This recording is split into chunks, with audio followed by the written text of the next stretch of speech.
দূরপাল্লার টোটো, এনএইচএ টোটো এগুলো নিয়ন্ত্রণ করা হবে। আরটিওর সঙ্গে বৈঠক হচ্ছে। জাতীয় সড়কে দাপিয়ে বেড়াচ্ছে টোটো, ই-রিকশা ও ব্যাটারি চালিত অটো। যানজট মোকাবিলায় এবার আগামী দিনে এইসব গাড়ির নির্দিষ্ট রুট ঠিক করা হবে। আশ্বাস রাজ্যের অনগ্রসর শ্রেণী কল্যাণ বিভাগ, জনশিক্ষা প্রসার ও গ্রন্থাগার পরিষেবা বিভাগের মন্ত্রী গৌরীশঙ্কর ঘোষের। দূরপাল্লার টোটো, এনএইচএ টোটো এগুলো নিয়ন্ত্রণ করা হবে। আরটিওর সঙ্গে বৈঠক হচ্ছে। আমাদের সরকার, আমাদের জনপ্রতিনিধিরাও বৈঠকে যাচ্ছে। আমরা ডিএম এর সঙ্গেও বৈঠক করেছি। প্রত্যেকটা থানার সঙ্গে বৈঠক হচ্ছে।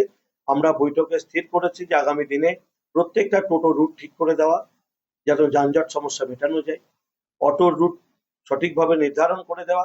নির্দেশ মানা না হলে আগামী দিনে কড়া ব্যবস্থা নেওয়ার হুঁশিয়ারিও দিয়েছেন রাজ্যের মন্ত্রী। এবং এনএইচ 34-এ লং রুটে কোনো টোটো যেন না চলে, তার জন্য প্রশাসনের দৃষ্টিগোচর হয়েছে।